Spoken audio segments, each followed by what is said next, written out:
4 तरीके होता है ना, साम दाम दंड भेद। तो साम से काम नहीं चल रहा है, दाम से इकोनॉमिक सैंक्शन तो 98 में लगाए गए थे, फिर भी हम ऊपर से निकल आए। अब दंड यानी हमें कोई मिलिट्री से नहीं दबा सकता है, तो अब चौथा है भेद, साम दाम दंड भेद। तो अब भारत के अंदर चौथा षड्यंत्र शुरू हो रहा है, भेद। वो क्या है? 2 जगहों पे सबसे ज्यादा क्रिएट किया जा रहा है, एक पंजाब में अंग्रेजों ने शुरू किया था वहीं से, और एक दक्षिण भारत में तमिलनाडु में मद्रास प्रेसिडेंसी।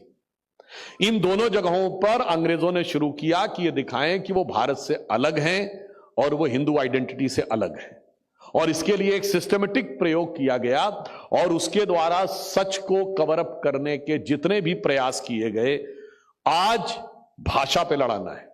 आप देख रहे हैं ना, कहीं हिंदी बनाम मराठी पे लड़ो, तो कहीं हिंदी बनाम तमिल पे लड़ो, तो कहीं कन्नड़ पे लड़ो, फिर दक्षिण बनाम उत्तर पे लड़ाना है। याद करिए, कर्नाटक के एक फाइनेंस मिनिस्टर थे मिस्टर डी.के. सुरेश, उन्होंने कहा कि साउथ इंडिया ज्यादा टैक्स कलेक्शन देता है नॉर्थ से।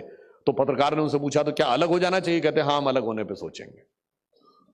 फिर क्षेत्र पे लड़ाना है, फिर जात पे लड़ाना है।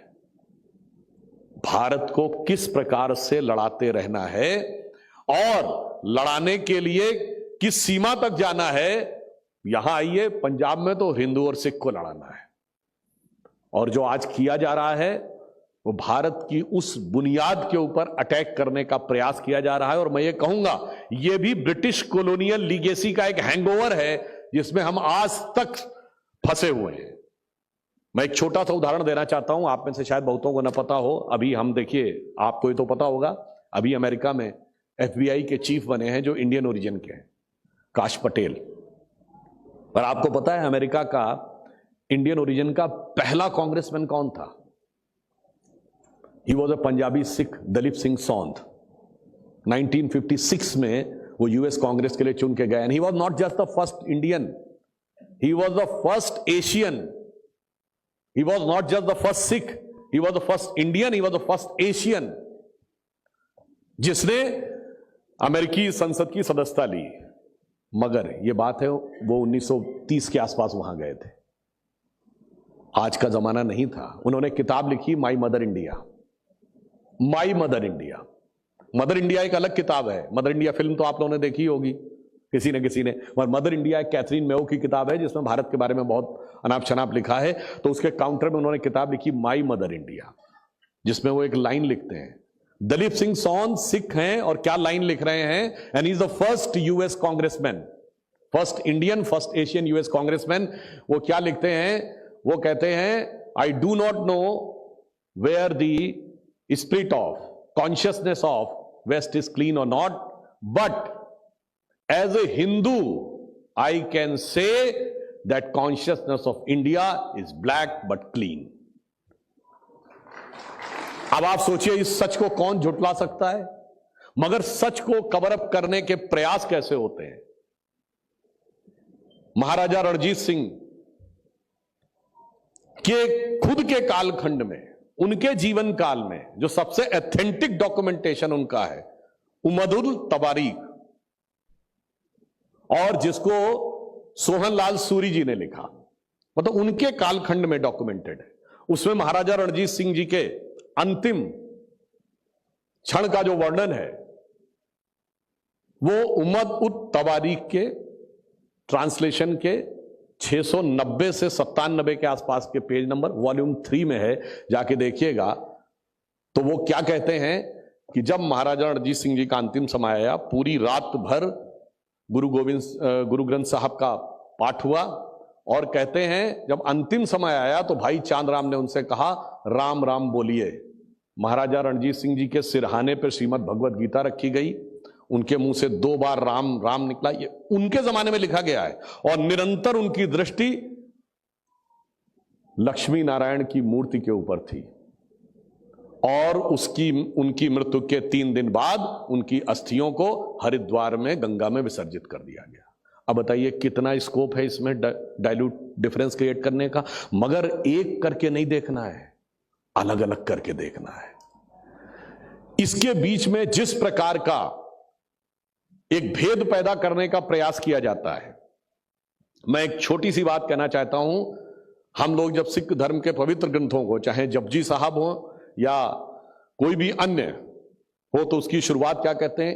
एक ओंकार सतनाम, कर्ता पुरुष, एक ओंकार, यही सच्चा नाम है। और अब आप आइए, गीता में जब भगवान कृष्ण कहते हैं ना मैं अमुक में अमुक हूं, जब विराट रूप दिखाते हैं मैं इसमें ये हूं, इसमें ये हूं, उसमें क्या कहते हैं? ईश्वर के नामों में मैं, प्रणवों में मैं ओंकार हूं, ईश्वर के नाम में मैं ओंकार हूं। कोई डिफरेंस है क्या? अगर एक ओंकार सतनाम कह रहे हैं तो यही प्रणवों में मैं ओंकार हूं, ये भगवान कृष्ण गीता में कह रहे हैं। अब अगर आप ये देखें, अनेक अवसरों के ऊपर इतनी गहराई से चीजें लिखी गई हैं, मगर अफसोस कि आज उस सच को छुपाने का प्रयास होता है। गुरु नानक देव जपजी साहब में एक जगह कहते हैं, करणी आवे कपड़ा और नदरी मोख द्वार। ये कपड़ा शब्द क्यों यूज किया गया है? तो कहते हैं ना, कर्म से कारण आपको कर्म का फल मिलता है, कपड़े का प्रतीक क्यों यूज किया गया है? फिर मैं कहता हूं, जाइए, यही तो प्रतीक गीता में भी यूज किया गया है। वासांसी जीर्णानि यथा विहाय नवानि गृह्णाति नरोपराणि तथा शरीराणि विहाय जीर्णानि अन्याति संयाति नवानि देहि।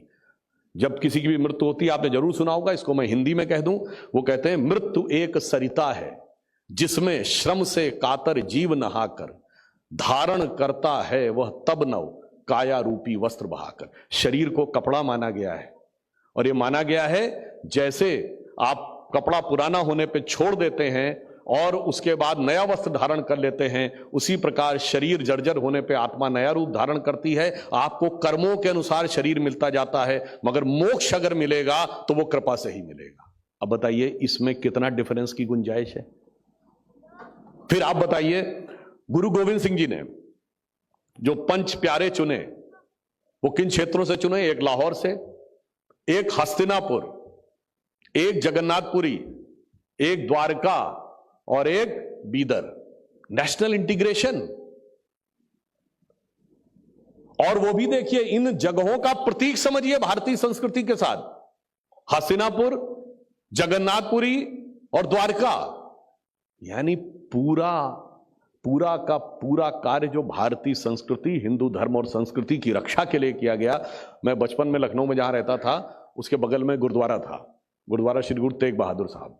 उस गुरुद्वारे की खासियत ये थी, वहां गुरु तेग बहादुर आकर रुके थे, और गुरु गोविंद सिंह जी की सिग्नेचर की हुई शायद गुरु ग्रंथ साहब 4 ही जगहों पर रखी, उसमें से एक लखनऊ में वो जगह।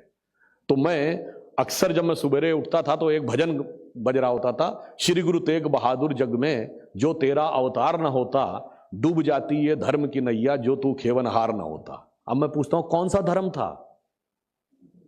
श्री गुरु तेग बहादुर साहब किस धर्म के लिए अवतार लिए थे? धर्म तो हिंदू ही था। इसीलिए मैं कहता हूं, आज एक स्थिति इस प्रकार की बनाने का प्रयास किया जाता है सच को छुपाने के लिए, और कुछ लोग तो ऐसी बात करते हैं, मतलब बड़ी मजेदार बात है। कुछ लोग पता नहीं कहां से तथाकथित खालिस्तान का विषय ले आते हैं, और वो ऐसा है जिसमें ना ननकाना साहब है, ना करतारपुर साहब है, ना महाराजा रणजीत सिंह की कैपिटल लाहौर है। अरे भाई, क्या आपने इस चीज को बना रखा है? ये षड्यंत्र कहें या मजाक कहें, तो मैं उनके लिए कहना चाहूंगा कि ननकाना की ओर बढ़ो, यदि सिक्खी ने ललकारा है, अपने दिल में झांक के देखो, हिंदुस्तान तुम्हारा है। और मगर ये राजनीति, ये वोट बैंक की राजनीति है जिसने इस मुकाम तक पहुंचाया है। इसके लिए मैं बचपन में एक सुनी हुई कविता मुझे याद आती है कि बाटे आंगन और गलियारे, बाटे मंदिर और गुरुद्वारे,